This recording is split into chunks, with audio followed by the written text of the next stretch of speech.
Right, welcome back to the show. We've been keeping you guys up to date with this grassroots, the Tory grassroots campaign against the leadership election. There's a chunk of Tory members who don't want Boris to go. There's another chunk who are just angry at the two options given to them, Rishi Sunak and Liz Truss. And there's a chunk of them who just want complete reform. They say, well, give us at least either three candidates or nominate all of them. Let them go through the threshold in Parliament and then send all of them here. We will pick our leader. So that's why Lord Truss, who's a close friend of Boris Johnson, came up with this petition recently, and they've now reached that threshold because you need 10,000 Tory members to sign a petition to do rule changes. If you want to change the rules of the party and the elections, then you kind of need 10,000 to trigger that. They've reached over 16,000. I think the number's going higher now. And they are double checking to make sure these are real members. So that's happening. The party are ignoring them. Some members have kicked off. They've been protesting. They completely ignore them as well. Now, the National Convention of the Tory party, which is basically, you've got the voluntary wing of the Tory party running the show for the members. Then you've got the party board. The board of the Tory party, which is based in CCHQ. That's a combination of the voluntary wing of the party, the MPs, the parliamentary party, and the professional party.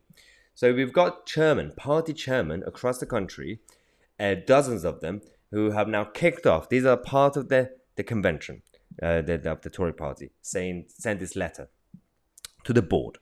As a member of the National Convention, I am writing to you to request that you convene a meeting of the National Convention urgently, so that the following motion is put.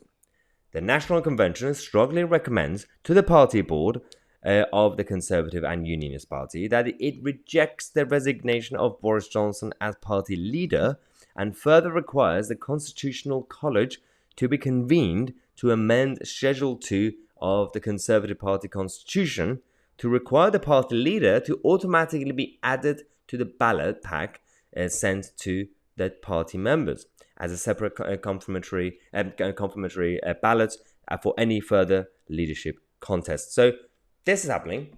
The whole parties all over the place. Tory HQ, generally speaking, CCHQ, have been slightly complacent over the last few years because you've got a chunk of, I would say, politically dinosaurs. It's not about age. It's just about being out of touch now, who've been just running the show, and there has been no real change. There's a massive turnover when it comes to the junior staff in CCHQ, which is based in Westminster, London. But so you got a lot of young people, like there's a lot of young Americans, there's a lot of liberal Democrat-y sort of type of people. They're not even proper Tories. And then you've got some of the people at the top who haven't really been moved or reformed or changed or replaced in the past 500 years. So then you wonder why there's absolutely no real connection, or any sort of understanding between the professional party and parliamentary party and the voluntary party, the Tory party. They're all kicking off. The members wanted something else. They wanted came about the knock with Boris Johnson. The parliamentary party, we could have easily picked Penny Mordaunt. It was very close between Liz and Penny. And the professional side, I don't know what they're doing. So there is a massive disconnect between each wings of the Tory party.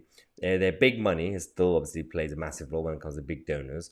You still have that kind of, you have money, you get access, but it doesn't really mean that they're going to have proper influence either. No one knows who's in charge. Lord Truss is going to continue to do this campaign. We will see if anything is going to happen. We might not really see a suspension of the election. We might not see rule changes this time, but this could be the snowball that's going to start to trigger a proper reform and rule changes for next time and in the future. But I don't know. Let me know your thoughts in the comment section. I'm going to come back in half an hour, tell you more about the Premier League and taking a knee for BLM. I'm Tousi and we are the media.